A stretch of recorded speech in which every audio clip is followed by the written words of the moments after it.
আল্লাহ বলেন, হে মুমিন, জাহান্নামের আগুন থেকে আগে নিজেকে বাঁচাও, তোমার আহালকেও জাহান্নামের আগুন থেকে বাঁচাও। মা বাবার জন্য সন্তান আহাল, স্ত্রী স্বামীর আহাল, শিক্ষকের জন্য ছাত্র আহাল, মসজিদের মুসল্লি ইমাম খতিবদের আহাল, ইউনিয়নের মানুষ চেয়ারম্যান সাহেবের আহাল। আল্লাহ কয়, নিজেও জাহান্নামের আগুন থেকে বাঁচাও, তোমার আহালকেও জাহান্নামের আগুন থেকে বাঁচাও। কিয়ামতের ময়দানে বহু মানুষ ঈমান আর আমল নিয়েও জান্নাত পাবে না, কারণ বাকি দুই দায়িত্ব পূরণ যদি না করে। নিজে নামাজ পড়ছে, রোজা রাখছে, সন্তানটারে রোজার দাওয়াত দেয় নাই, নামাজের দাওয়াত দেয় নাই। অনেক বাবা নামাজ পড়ে, রোজা রাখে, সন্তান নামাজ চিনেই না, পড়বে দূরের কথা। আছে না নাই? কিয়ামতের ময়দানে এই সন্তান মা বাবার বিরুদ্ধে আল্লাহর আদালতে মামলা পেশ করবে। আল্লাহ বলবেন, রে যুবক, নামাজ কেন পড়ো নাই, রোজা কেন রাখো নাই, আমি আল্লাহর হুকুম মতো জীবনটা কেন চালাও নাই? সন্তান আল্লাহর আদালতে মামলা দায়ের করে কোরআনের আয়াত আল্লাহ বলেন পেশ করবে, আর বলবে, রব্বানা ইন্না আতা'না সাদাতানা ওয়া কুবারা'না ফাআদাল্লুনাস সাবিলা। ও আল্লাহ, আমার কোনো দোষ নাই, আমি বেনামাজি হই নাই, আমার মুরব্বী আমার মা বাবা আমারে বেনামাজি বানাইছে, আমি রোজা থেকে মুক্ত হতাম না, আমার মা বাবা কোনোদিন আমারে রোজার দাওয়াত দেয় নাই, তোমার হুকুম পালনের দাওয়াত দেয় নাই, ঈমানের দাওয়াত দেয় নাই। ও আল্লাহ, আমার কোনো দোষ নাই। আল্লাহ বলবে, রে বান্দা, আমি আল্লাহ তোমাকে ভালো মন্দ যাচাই করার মতো একটা মেধা দিয়েছিলাম, ভালোটা তুমি গ্রহণ কেন করো নাই? তোমার বিবেকের বিচার করা হবে। তখন সন্তান বলবে, আল্লাহ, আমি যেই মা বাবার অবহেলার কারণে তোমার জাহান্নামের আসামি হয়ে গেলাম, আমার একটু আবদার আছে। রব্বানা আতিহিম যিফাইনি মিনাল আযাব ওয়ালআনহুম লা'নান কাবীরা। আমাকে যেই শাস্তি দিবা তার ডবল শাস্তি আমার মা বাবা মুরব্বিদের দিতে হবে। কোরআন শরীফের আয়াত, সূরা আহজাব 67 নম্বর আয়াত। এই জন্য ঈমান আছে, নেক আমল করেন, জান্নাত পাওয়া যাবে না। ওয়াল আসরে সূরায় বলে আর দুইটা দায়িত্ব আছে। ঈমান আমলের দাওয়াত অন্যকে দিবেন। অন্য কারা? বলে প্রথম আপনার হলো আহাল, আহালকে দাওয়াত দিবেন, নিজেও নামাজ পড়বেন, সন্তানকে দাওয়াত দিবেন। কখন? সন্তানের যখন 7 বছর বয়স হবে তখন সন্তানের নামাজের দাওয়াত দিবেন। কয় বছর? 7 বছর।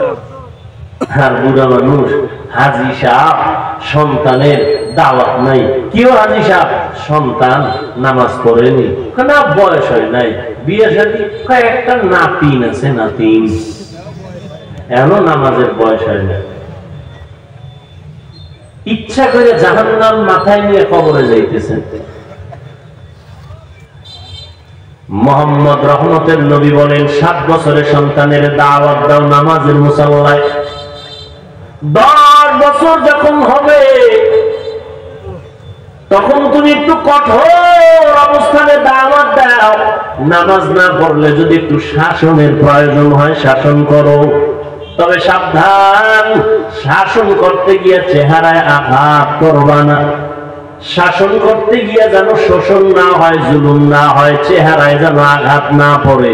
চেহারায় আঘাত করা হারাম। স্ত্রীকে স্বামী প্রয়োজন হলে শাসন করবে, চেহারায় আঘাত করা যাবে না, হারাম। ছাত্রকে শিক্ষক শাসন করবে, শোষণ না, প্রয়োজন হলে। কিন্তু খবরদার, চেহারায় আঘাত করা যাবে না, চেহারায় আঘাত করা হারাম। আর আমরা আঘাতটা শুরুতেই করি চেহারার উপরে, শুরুতেই চেহারার উপরে না। আল্লাহ হারাম করে দিয়েছেন, কারণ চেহারাটা আল্লাহ খুব মহব্বত করে বানাইছেন।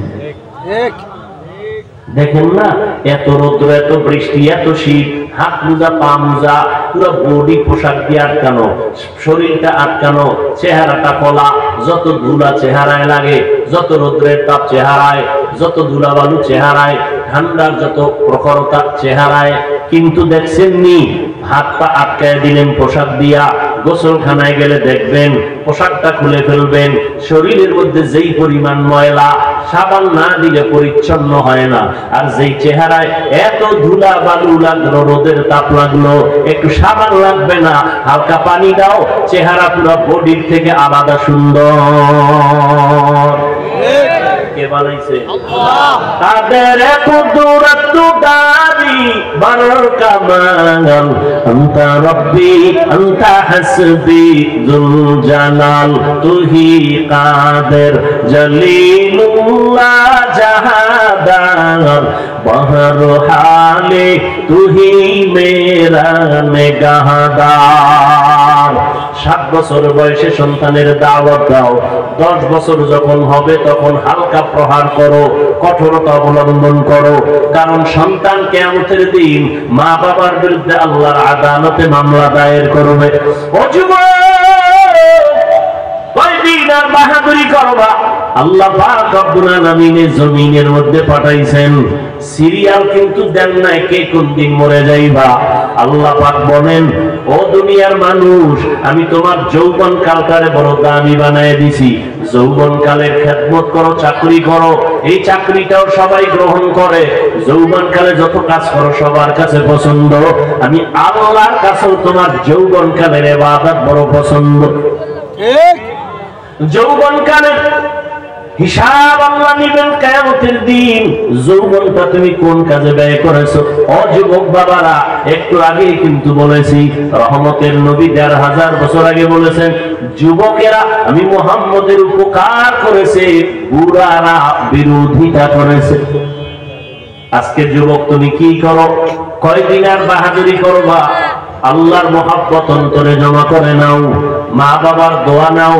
আমি তোমাকে এতক্ষণ যে বয়ান শুনাইতেছি, শুনাইলাম, একবারও কিন্তু বলি নাই স্কুলে পড়া যাবে না, বলি নাই কলেজে পড়া যাবে না, বলি নাই আমার মতো টুপিওয়ালা হয়ে যাও, তাও বলি নাই পীরের কাছে না গেলে তোমার কপাল পুড়ে যাবে, একবারও বলি নাই তুমি তাবলীগ না করলে জাহান্নামে যাইবা, একবারও বলি নাই আমি কওমি মাদ্রাসার সন্তান, একবারও বলি নাই কওমি মাদ্রাসায় না পড়লে তোমার শিক্ষা থাকবে না, তাও বলি নাই। আমি তোমাকে কি বলতে চাই, একটা কথা, তুমি ইঞ্জিনিয়ারিং পড়ো, ধন্যবাদ, আলহামদুলিল্লাহ, স্কুলে পড়ো, বাধা নাই, কলেজে পড়ো, বাধা নাই, চাকরি করো, বাধা নাই, তুমি ডাক্তারি পড়ো, কোনো বাধা নাই। তোমার একজন ডাক্তার হও, আমি দোয়া করি, একজন ইঞ্জিনিয়ার হও, দোয়া করি, তুমি লেখাপড়া করে এসপি হও, ডিসি হও, এমপি হও, মন্ত্রী হও, তবে একটা দাবি, বেয়াদব হইও না। ঠিক, বেয়াদব আল্লাহর রহমত থেকে বঞ্চিত। তুমি ডাক্তারি পড়ো আর যাই পড়ো, মা বাবার সাথে যেন বেয়াদবি না হয়, শিক্ষকের সাথে যেন বেয়াদবি না হয়, মুরব্বীদের সাথে যেন কখনো বেয়াদবি না হয়। কারণ মুরব্বীরা যদি অন্তরে কষ্ট পায়, শিক্ষক যদি তোমার কথায় অন্তরে কষ্ট পায়, মা বাবায় যদি কষ্ট পায়, তুমি যত বড় শিক্ষা অর্জন করো, আল্লাহর কসম একবার, আল্লাহর কসম 2 বার, আল্লাহর কসম 3 বার, ওয়াল্লাহি বিল্লাহি তাল্লাহি, যদি তুমি মুরব্বীদের বরদোয়া নাও, মা বাবার বরদোয়া, জীবনে সম্মানের চেয়ারে তোমাকে আল্লাহ বসাবেন না।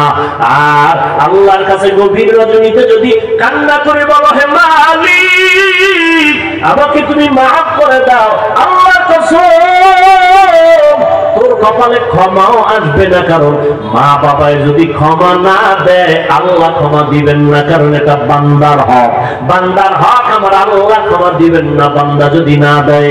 শিক্ষকের সাথে যদি বেয়াদবি করো, শিক্ষক যদি ক্ষমা না দেয় আল্লাহ ক্ষমা দিবেন না। মুরব্বীদের সাথে যদি বেয়াদবি করো, মুরব্বী ক্ষমা না দেওয়া পর্যন্ত আল্লাহ ক্ষমা দিবেন না। আজকে মাস্তানি ভাব যতই দেখাও না কেন, গাড়ির চাকার তলে পড়িয়ে গেলে তোর মাস্তানি শেষ হয়ে যাবে। ও যুবক বাবারা, আমাদের পরিচয় কে তাবলীগ, কে চরমনাই, কে পীরের মুরিদ, কে স্কুলে পড়ে, কে মাদ্রাসায় পড়ে, এটা না। আমাদের পরিচয় ভালো করে শুনো, তোমার আল্লাহ আমার আল্লাহ 2 নাকি 1? তোমার আমার নবী 1, তোমার আমার কোরআন, তোমার আমার ধর্ম, তোমার আমার কাবা, তোমার আমার দুনিয়াতে আসার সিস্টেম, নাকি তোমরা লঙ্গি পরে আসছো? আসার সিস্টেম এক, যেদিন বিদায় হবে সেদিনের কাফন হবে কয়টা? 3টা। আমি বক্তার জন্য একটা বেশি, এমপি সাহেবের জন্য একটা বেশি, রিক্সা ড্রাইভার গরিব তার একটা কম। এমপির জন্য 3টা সাদা কাফন, গরিব যদি মরে যায় তার জন্য 3টা সাদা কাফন। এমপি সাহেবের সম্মানে একটা কাফন বাড়ানো হবে না, রিক্সা ড্রাইভার গরিব হওয়ার কারণে একটা কাফন কমানো হবে না, কালার হবে আলাদা। কি হবে? কালারও কিন্তু এক।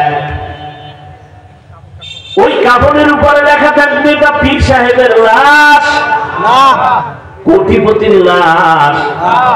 কাফনের ভেতরে গেলে সব এক হয়ে যাবে, কে ধনী কে গরিব, কে আলেম কে মূর্খ, কে ইমাম কে মুক্তাদি, কে ডাক্তার কে রোগী, সব একাকার হয়ে যাবে। তাহলে কাফনের কালারও এক, কবরের সাইজ হবে আলাদা, তাও এক। কবরের ভেতরে মাটি দিয়া সব যখন চলে যাবে প্রশ্ন করা হবে সবার বেলায় 3টা, তাও এক। হুজুর গো প্রশ্ন আলাদা, তাবলীগওয়ালাদেরটা আলাদা, সবার বেলায় এক। আমাকেও যেই প্রশ্ন আপনাদেরও একই প্রশ্ন। রবের পরিচয় দাও, ধর্মের পরিচয় দাও, রাহমাতুল লিল আলামিনের পরিচয় দাও। 3টা প্রশ্ন আমাকেও করা হবে, আপনাদেরও করা হবে।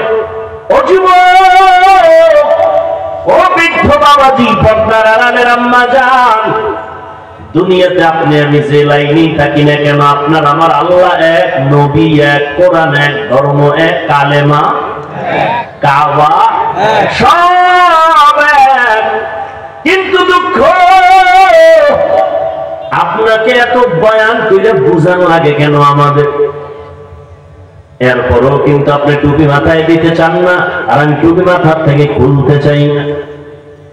আপনার দাড়ি রাখতে লজ্জা হয়, আমার কাটতে লজ্জা হয়। আপনি ভিআইপি মুসলমান, আপনি মসজিদে ঢুকতে লজ্জা পান, আর আমি মসজিদে না ঢুকলে লজ্জা পাই। আপনি কেমন মুসলমান? আপনি পর্দা করতে লজ্জা পান, আর আমি পর্দা না করলে লজ্জা পাই। কেমন মুসলমান রে বাবা? সারাটা বছর উলামায়ে কেরাম আপনাদের পেছনে ঘোরে আর বয়ান করে, পা ধরে ধরে বয়ান করে, একটা খারাপ আওয়াজ নেই না। বিনয়ের সাথে বয়ান করে, আবার রাতের বেলা দোয়া করে, আল্লাহ হেদায়েত সবাইকে দিয়ে দাও। মোনাজাতে কেউ কারো জন্য আলাদা দোয়া করে না, সবার জন্য হেদায়েতের দোয়া করে। আমিও মুসলমান, আপনিও মুসলমান, আমার আল্লাহ আপনার আল্লাহ এক, আমার নবী আপনার নবী এক, আমার ধর্ম আপনার ধর্ম এক। তারপরও কেন আপনার লেবাস পোশাক আলাদা?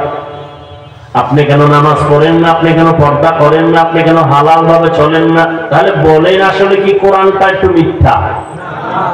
শুরুতেই তো বলেছিলাম ধরায় দেন, এখন আমি দাড়ি কেটে ফেলবো, নামাজ বাদ দিব, নাচ গান করবো, প্যান্ট শার্ট পরে যাব।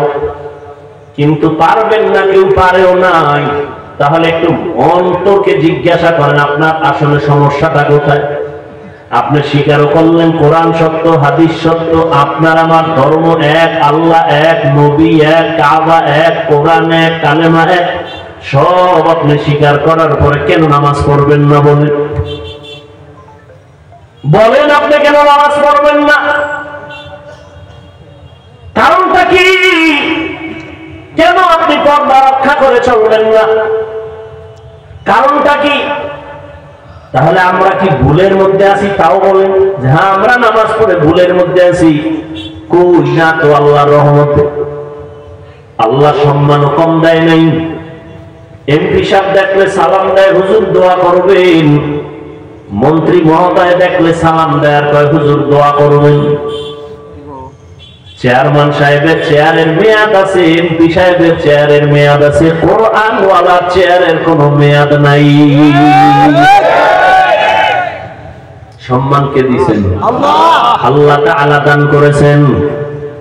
এইবার আপনাদের অন্তরে একটু প্রশ্ন আসতে পারে, হাফিজ ভাই কথাগুলো সুন্দরই শুনলাম, কিন্তু আপনাদের মতো কি হওয়া সম্ভব?